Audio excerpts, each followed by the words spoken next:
Hi, my name is Richard Muse from Sell with Richard. One of the questions I get asked quite a lot of times, can I sell a house and rent it back? Well, no, it is much more difficult to do that now. There is one or two companies that offer that service and they have to be regulated by the government. Going back, 10, 15 years ago, it was quite common, it was quite big business.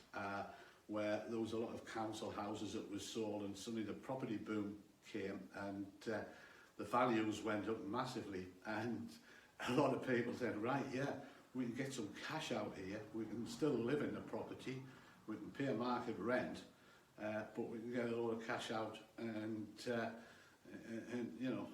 plenty to spend on whatever they want. And this was big business there. And in my opinion, it was easy money, for them, but it also contributed towards the financial crash, and there's no doubt about that, because what was happening was that obviously investors were buying the properties up and saying, well, yes, here you are, you can rent it back all day long. We want a discount on it. What they were doing, they were actually bridging the property for a day. And then they had a mortgage in place with one of the big buy-to-let companies who was throwing money about all over, and they bridged it, and then they had it remortgaged at a much higher value that same day.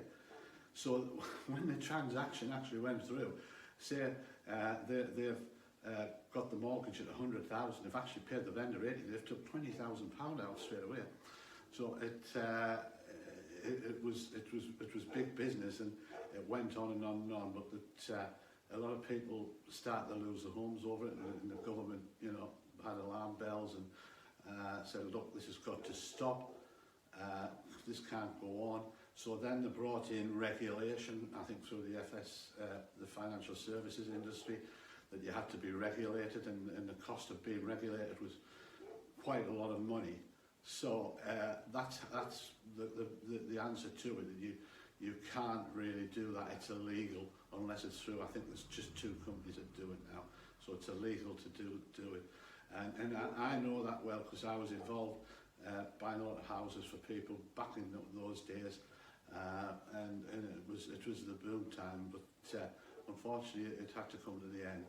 There was genuine, investors that were out there, and they were fine, you can stay in the property, but there was some investors that were kicking the tenants out after 6 months, which was really bad press. I hope you enjoyed the video. If you want to have a chat with me anytime, please feel free to give me contact me on one of the numbers.